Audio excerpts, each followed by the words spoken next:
Within 10 years, he was able to kill 70 tigers, and then an unforeseen hurdle brought his mission to a standstill. That is, within 10 years, the king was able to kill 70 tigers, and then an unpredictable obstacle brought his mission of killing the 100 tigers to a standstill. The tiger population became extinct in the forests of Pratibandhapuram.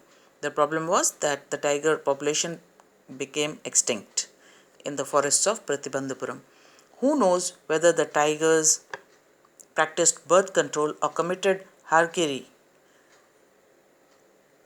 or simply ran away from the state because they desired to be shot by British hands alone. Here, who knows? The author says, who knows if the tigers were practicing birth control, or they were committing suicide, or simply they had run away from the state because they did not want to be hunted down by the king. They wanted to be killed by the British hands alone. One day the Maharaja sent for the Diwan. Diwan Sahib, aren't you aware of the fact that 30 tigers still remain to be shot down by this gun of mine? He asked, brandishing his gun. He was holding his gun in his hand, waving his gun at the Diwan. He put this question, that aren't you aware of the fact that still 30 tigers are left to be killed by this gun? Shuddering at the sight of the gun, frightened at the sight of the gun, the Diwan cried out, Your Majesty, I am not a tiger. Which idiot would call you a tiger? No, and I am not a gun. You are neither tiger nor gun. The Diwan was frightened out of his wits. That is why he said, I am not a tiger, and then I am not a gun. Diwan Sahib, I summoned you here for a different purpose. I have decided to get married. The Maharaja said that I have called you here for a different purpose. I have decided to get married. The Diwan began to babble even more. The Diwan started gibbering even more. He was started speaking unclearly even more. He got even more nervous.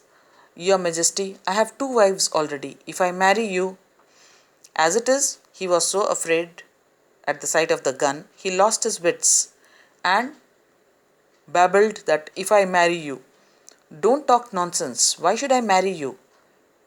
What I want is a tiger. Your Majesty, please think it over. Your ancestors were married to the sword. If you like, marry the gun. A tiger king is more than enough for this state. It doesn't need a tiger queen as well. Even now, the Diwan was out of his wits and he took the king on his words, literally, and said that, Your Majesty, please think it over. Your ancestors were married to the sword. If you like, you may marry the gun. Tiger king is more than enough for the state. They don't need a tiger queen as well. The Maharaja gave a loud crack of laughter. I am not thinking of marrying either a tiger or a gun, but a girl from the ranks of human beings. The Maharaja gave a loud roar of laughter and clarified that he had no intention of marrying a gun or a tiger. He wanted to marry a human being, a girl.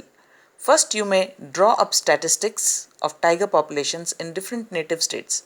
First of all, he told the Diwan to collect data of the tiger population in the different states. Next, you may investigate if there is a girl I can marry in the royal family of a state with a large tiger population. And then the king told him that you should look for a girl suitable for him in the royal families that had large tiger population. The Diwan followed his orders. He found the right girl from a state which possessed a large number of tigers. The Diwan followed the orders and he found a girl of a royal family whose kingdom had large number of tigers. Maharaja Jungjong Bahadur killed 5 or 6 tigers each time he visited his father-in-law. So, after marriage, whenever he went to visit his father-in-law, he would kill 5 or 6 tigers.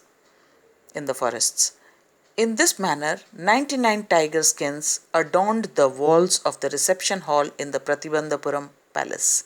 Like this, the king managed to kill 99 tigers, and 99 tiger skins decorated the walls of the reception hall in the Pratibandhapuram palace.